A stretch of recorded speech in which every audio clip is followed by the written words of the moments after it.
Continuamos con más de su revista Acción 10 en la mañana. Hoy en el segmento de Motívate hablaremos sobre un tema muy importante relacionado con nuestra salud psicológica. Se trata del trastorno afectivo bipolar, que es cómo se presenta, cómo se maneja. Es algo que vamos a poder abordar con la doctora Nicole Mendoza, y a ustedes también les recordamos que estamos en nuestra página de Facebook como Canal 10 Nicaragua para que allí nos dejes su consulta. Buenos días, doctora, gracias por estar con nosotros y ya feliz regreso de vacaciones. ¿Cómo está usted? Gracias, buenos días, muy contenta siempre de estar con usted acá en la revista, y como muy bien lo dijo, un tema altamente importante, el trastorno afectivo bipolar.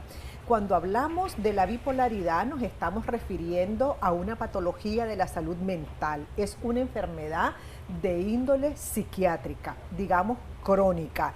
¿Y por qué lo denominamos de esa manera? Porque un trastorno de bipolaridad es irreversible. Entonces es importante identificar sus orígenes, sus causas y cómo lo puede manifestar la persona. Cada persona lo puede manifestar de una manera diferente. La bipolaridad no es más que cambios en los estados anímicos o fluctuaciones también de los episodios de manía y episodios depresivos. Entonces, en esos episodios de manía, la persona puede presentar mucha irritabilidad, una energía súper alta y, bueno, puede llegar hasta estados de agresividad dependiendo del tipo de bipolaridad que más adelante la vamos a explicar. Y en el episodio depresivo se puede sentir extremadamente triste, abrumada, desanimada, sin deseo de hacer actividades. Sin embargo, la bipolaridad no es algo como muchas veces lo hemos escuchado, quizás en personas muy jóvenes, que dicen, ay, es que hoy ando bipolar, porque me sentí alegre y ahorita me siento un poco diferente. La bipolaridad no es eso, tiene que ser estos cambios o estas fluctuaciones de un aproximado de al menos unos 6 meses, que la persona se mantenga con estos estados anímicos así de manera irregular. Esto se puede presentar a cualquier edad, doctora. Es importante también saber si esto también está relacionado con algún trauma, alguna situación, por ejemplo, de infancia, alguna situación, por ejemplo, una ruptura amorosa, una separación en cuanto a la relación que tenés quizás con tus padres. ¿Son cosas que pudiesen generarte una bipolaridad? No, los factores causales de la bipolaridad, más allá de esas rupturas, esos cambios familiares o situaciones de duelo, tiene que ver más con factores biológicos, con factores genéticos. Sin embargo, si tenemos un ambiente familiar no favorable, sí nos puede exacerbar toda la sintomatología, todo lo que acabamos de explicar, estos cuadros de manía, estos cuadros o estos episodios depresivos. Entonces no tiene nada que ver con situaciones medioambientales. Y esto, cómo nosotros podemos obviamente estar pendiente, ¿verdad?, de ese miembro de la familia que quizá pudiese presentar esto, porque a veces uno, por ejemplo, mira a una persona y ve que parte de sus características o cualidades es una persona súper alegre, súper eufórica, pero quizás en su interior tal vez no es tan así, quizás internamente está en un cuadro depresivo. ¿Esto no está relacionado con la bipolaridad?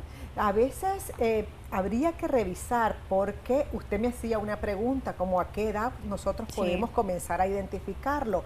A veces se nos hace desde la familia bastante complejo poder identificar, y más lo asociamos a que es malcriada, que es maleducado, que solo gusta estar encerrado en la habitación, porque en la etapa de la adolescencia es donde la mayoría de las condiciones de índole psiquiátrica es donde comenzamos a observarlo. Sin embargo, como la familia casi siempre tiene como esa negatividad a considerar, no, en mi familia no puede haber este tipo de patologías o de enfermedad, entonces a veces lo asociamos a otras situaciones como las que acabamos de mencionar. Entonces es muy importante siempre acompañarse de un especialista si nosotros estamos observando que estas características en mi hijo, en mi hija, en mi hermana o cualquier familiar ya se nos está presentando de una manera sistemática, recurrente. No es normal que todo el tiempo una niña o un niño adolescente o una persona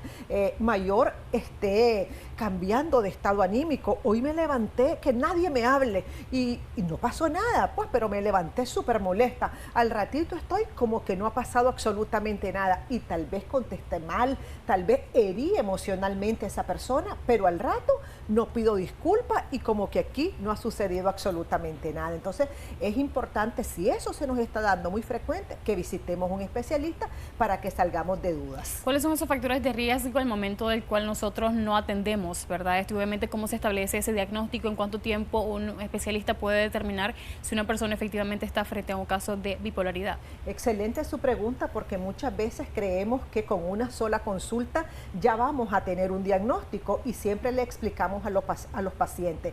Una primera consulta es un acercamiento a lo que podríamos tener. Hay impresión diagnóstica o presunción diagnóstica, dependiendo del cuadro clínico que nos comparte el paciente.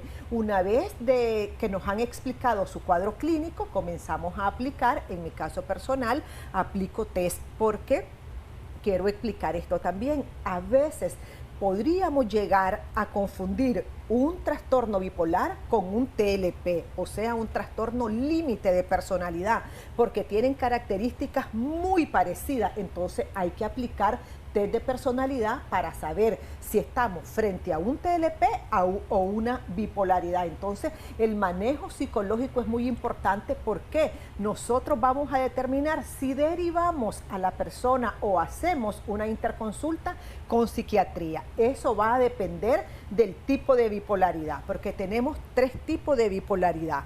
Hablamos de la bipolaridad tipo 1, tipo 2 y de la ciclotimia. Entonces, si estamos hablando de la bipolaridad tipo 1, obviamente que las manías son súper intensas. Esos cuadros de euforia, de irritabilidad, de sentirme tan mal que me quiero pelear con el mundo entero, eso es altamente impactante para el paciente, y muchos de estos casos hasta pueden ser hospitalizados y tienen que ser tratados con fármaco. No así la ciclotimia, que ya son episodios más bajos. Sin embargo, hemos tenido pacientes que con ciclotimia también se tiene que dar estabilizadores del estado anímico, pero eso se va a ir determinando en dependencia de cómo va evolucionando el paciente. Tenemos acá algunos comentarios en nuestra página de Facebook para que usted perfectamente ahí nos pueda dejar su consulta, su duda perfectamente. Dice: buenos días, el padre de mi niña creo que es bipolar porque a veces anda de buenas, a veces anda de malas.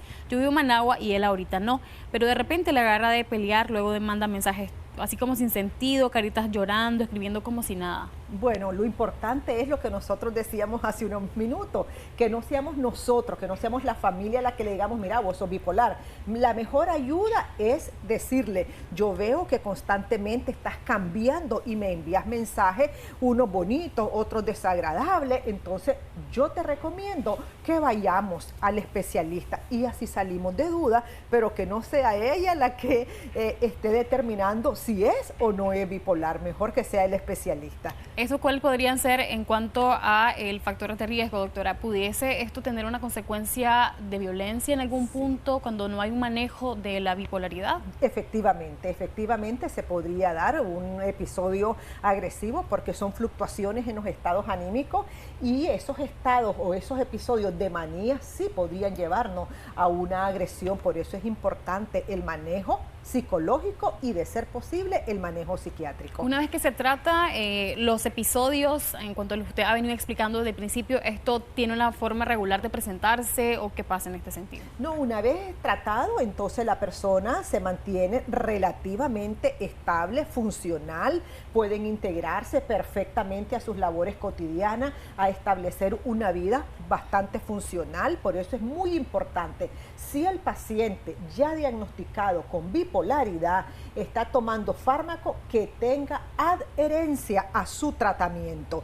Y eso siempre se los explico a mis pacientes. Si usted deja su tratamiento, el rebote de la enfermedad puede ser hasta 3 veces mayor que la misma enfermedad. Por eso no tomemos decisiones nosotros, esperemos que sea el especialista que te vaya dosificando o graduando tu tratamiento. ¿Qué pasa, doctora, cuando no hay una aplicación, ¿verdad? Una ingesta en cuanto a tratamientos? ¿Cuál podría ser la afectación en tu entorno laboral, en tu entorno familiar ¿Qué ocurre en estos casos? Fatalísimos, Anduriña, esos estados de manía súper más intensos, los cuadros depresivos igual, la persona puede llegar a tener hasta pensamientos autodestructivos, de ideaciones de suicidio, de vacíos emocionales, de que esta vida no vale nada, de que yo no quiero estar acá en este mundo, me estoy peleando con todo el mundo, todo me irrita, todo me molesta, entonces se puede agudizar todo el cuadro clínico. Vamos a aprovechar para saludar a las personas que nos escriben a través de Facebook. Saludos para José Luis Rodríguez Pineda, gracias por esa sintonía, un abrazo para usted y obviamente nosotros ahí siempre pensando en cada uno de ustedes para los temas que abordamos acá, así que saludos para José Luis Rodríguez. También tenemos acá otro comentario, dice: mi cuñada es bipolar porque carece de afecto, sus hermanos la maltratan.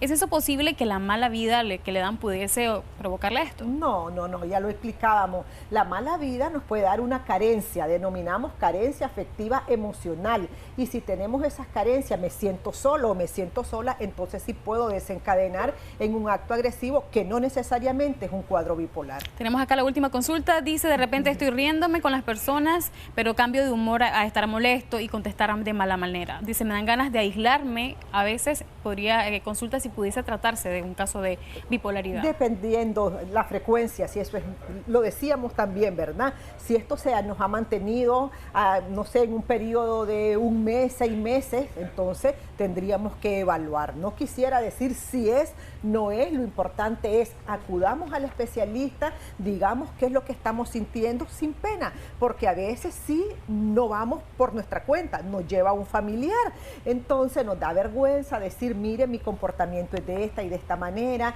esto me pasa de manera frecuente, entonces tenemos que ser sinceros para poder ayudar, de lo contrario esto se nos puede agravar. Su última recomendación, además de esto tan importante que usted menciona ahorita, como es reconocer cuando realmente hay un síntoma, algo que no está funcionando, pues obviamente que está como diferente. En principio que nos dejemos ayudar. A veces las personas con un cuadro psiquiátrico ponen una barrera, entonces llegan a tener una etapa de negación. No, yo estoy bien, no, ustedes andan viendo cosas donde no hay. Entonces que nos dejemos ayudar, que no etiquetemos, que comprendamos a la persona si ya ha sido diagnosticada también y que no les estemos diciendo, y lo digo porque me lo encuentro en las consultas: anda, bébete tu pastilla, es que no te has bebido la pastilla, mira, por eso estás así. Entonces eso lacera la autoestima y no le estamos ayudando a la persona a que se recupere, ¿verdad? Entonces el amor de la familia es fundamental, la comprensión es fundamental y ese acompañamiento de un profesional de la salud mental